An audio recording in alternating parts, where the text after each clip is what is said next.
notre offre culturelle à Nantes, c'est ça. C'est un ensemble avec divers éléments. On n'a pas ici le Pompidou qu'à Metz, on n'a pas le Guggenheim qu'à Bilbao, on n'a pas le Louvre que va avoir Lens.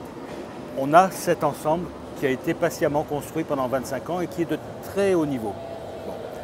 Donc il suffit de relier tous les éléments de cet ensemble, de les mettre en scène, de les valoriser, et puis ensuite de les communiquer, de communiquer ce parcours pour que des visiteurs étrangers à notre ville viennent nous rendre visite, viennent voir notre ville, et en même temps faire en sorte que ce parcours culturel soit aussi un voyage immobile pour les Nantais.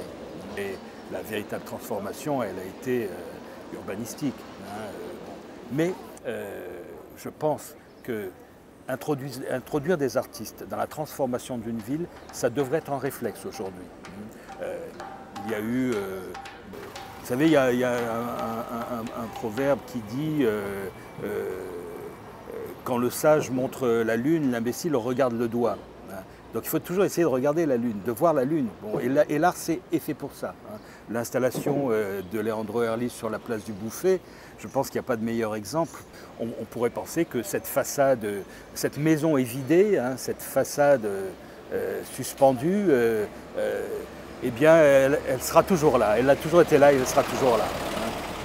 Voilà, donc et quand elle va disparaître, puisque c'est une œuvre éphémère, elle va beaucoup manquer.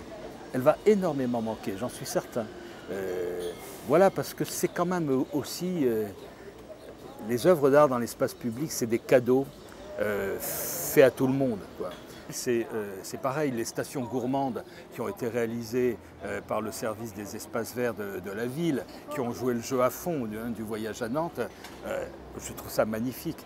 Et la place Gralin rebaptisée place des Courges, c'est extraordinaire. Et qu'une ville se permette ça avec elle-même, avec son histoire, avec son architecture, c'est magnifique. Bon. Comment on fait alors renverser la ville, mais la faire jouer, la faire sourire. Les playgrounds, c'est pareil. Quand on grimpe sur le mont Gerbier de Jonc de la place Royale,